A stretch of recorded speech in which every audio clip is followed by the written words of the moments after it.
Eh bien salut tout le monde, c'est Fortnitro, j'espère que vous allez tous très bien. Aujourd'hui les amis, on se retrouve pour une nouvelle vidéo. Alors juste avant de commencer, je pense que vous l'avez remarqué, j'ai enfin reçu mon nouveau microphone et j'espère en tout cas que la qualité audio vous plaît. Aujourd'hui les amis, on se retrouve pour une nouvelle vidéo où je vais vous présenter comment installer un émulateur Nintendo DS. Alors c'est une vidéo mise à jour parce que j'avais déjà réalisé cette vidéo à l'époque. Cependant, je m'étais rendu compte que la vidéo n'était plus vraiment à jour. La méthode que je vous avais donnée pour installer l'émulateur Nintendo DS ne fonctionne plus à l'heure actuelle. Et donc aujourd'hui je vous propose une nouvelle vidéo où on va voir ensemble comment installer cet émulateur sur les dernières versions d'iOS et tout ça bien entendu sans jailbreak.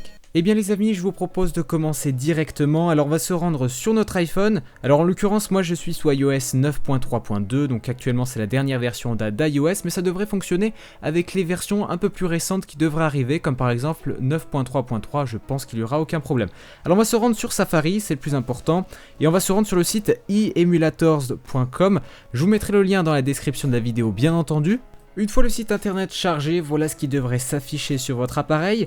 Nous, ce qui nous intéresse, c'est apps, donc on va aller toucher cet onglet en haut, on va descendre et là en fait on va pouvoir voir tout ce qu'on va pouvoir installer sur notre appareil. Alors tout ce qu'on va pouvoir installer, c'est tout ce qui a marqué Updated en haut en vert. Voilà, donc quand c'est marqué Revoked comme ceci, c'est pas bon. C'est-à-dire que le certificat de développeur a été supprimé ou même révoqué par Apple et donc ce n'est pas possible de l'installer. Alors actuellement, comme vous pouvez le voir ici, GBA for iOS qui était un émulateur Game Boy Advance a été revoke, donc en gros on ne peut pas le télécharger à l'heure actuelle. Alors si vous y allez vous-même, dites-le dans les commentaires si ça a été mis à jour, parce que je sais que ça bouge beaucoup sur ce site internet. Donc là on va descendre un petit peu et nous ce qui nous intéresse, comme je vous l'ai dit, le sujet de la vidéo bien entendu, c'est l'émulateur Nintendo DS et vous pouvez voir qu'il a été updated et donc on peut l'installer. Pour ce faire, je vous propose de toucher INDS, on va ensuite aller appuyer sur Download Page, voilà ça va nous charger une autre page internet, on va attendre un petit peu le chargement. Voilà maintenant on arrive sur cette page, on va descendre un tout petit peu plus bas, on va retoucher INDS, on va ensuite nous proposer de l'installer, on va appuyer sur Install en bas. Ensuite on va re-appuyer sur Install NDS et là normalement on devrait avoir un petit pop-up qui va apparaître d'ici quelques petites secondes, voilà comme ceci, et on fait Installer. Alors là normalement le téléchargement devrait s'effectuer, on va revenir en arrière pour voir où ça en est. Alors là vous pouvez voir que INDS est correctement installé. Alors attention, il ne faut surtout pas l'ouvrir maintenant parce que ça ne fonctionnera pas. Pour commencer à utiliser INDS, je vous propose de vous rendre dans l'application Réglages. On va ensuite aller dans Général, on va descendre un tout petit peu plus bas, on va retrouver Gestion des appareils, on va toucher ici. On va trouver Beijing Cloud Point, on va encore une fois toucher là. On va nous proposer enfin de faire confiance à ce certificat, donc moi je vous propose de le faire. On fait faire confiance, on fait se fier, et cette fois-ci, voilà c'est bon, on va pouvoir utiliser correctement l'application INDS sur notre appareil. Je vous propose maintenant d'ouvrir l'application pour voir si ça a bien fonctionné. Hop, j'ouvre INDS et voilà, vous pouvez voir que l'application se lance bien parfaitement. Il nous manque juste une chose, c'est rajouter des ROM. Donc là, je vais vous montrer ça juste après. Pour télécharger des jeux Nintendo DS, je vous propose de vous rendre sur le site d'OpROM. Je vous mettrai encore une fois le lien dans la description de la vidéo. Et là, on va se retrouver dans les ROM de Nintendo DS. Et là, écoutez, on va chercher quelque chose qui a l'air plutôt intéressant. Bah écoutez, je vais prendre n'importe quoi. Allez, on va prendre ça, voilà. Tac. On va donc toucher le jeu qui nous intéresse. On va descendre un tout petit peu. On fait ROM de téléchargement. On va attendre un petit peu que ça charge. Hop, on télécharge maintenant le fichier .zip.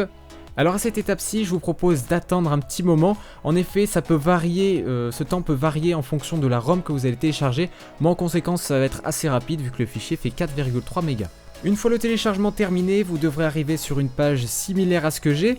Nous, ce qu'on va faire ici, on va copier l'archive zip dans l'émulateur. Donc pour cela, on va se rendre dans l'onglet en haut à gauche, ouvrir dans. On va sélectionner copier dans INDS.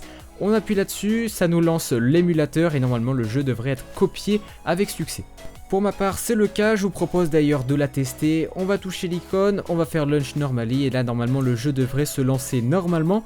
Alors c'est très rapide, honnêtement, j'ai testé avec des Pokémon ou autres, ça marche vraiment super bien, on est à du 60 FPS. Alors moi pour ma part je suis sur iPhone 6 Plus, donc ça fonctionne vraiment bien avec la dernière version d'iOS. Donc là je suis actuellement en 9.3.2 et ça fonctionne vraiment nickel.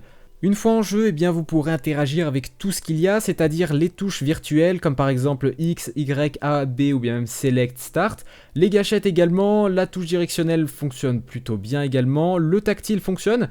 Vous pourrez donc toucher directement sur l'écran du bas pour pouvoir interagir avec le jeu. En appuyant sur la petite molette en haut à gauche, vous allez avoir accès aux settings. Donc là, vous pouvez régler tous les réglages que vous voulez, comme par exemple, eh bien voilà, vous pouvez désactiver le son, activer ou pas le saut de tram si vous voulez en automatique. Je vous conseille d'ailleurs de laisser tout ça. Voilà, vous pouvez régler voilà, tout ce que vous voulez, si vous voulez pourquoi pas un joystick au lieu des flèches directionnelles, des vibrations, etc. Donc là je vous laisserai voir, vous pourrez même pourquoi pas lier votre compte Dropbox pour pouvoir mettre en ligne vos sauvegardes et pour pas les perdre. Donc c'est un très bon émulateur franchement qui a été revu entièrement, il n'était pas du tout comme ça à l'époque et franchement je le trouve très performant. Et bien voilà, c'est donc déjà la fin de la vidéo, j'espère en tout cas qu'elle vous a plu, que vous avez réussi à installer l'émulateur Nintendo DS depuis le temps que vous m'avez demandé pourquoi ça ne fonctionnait plus, etc.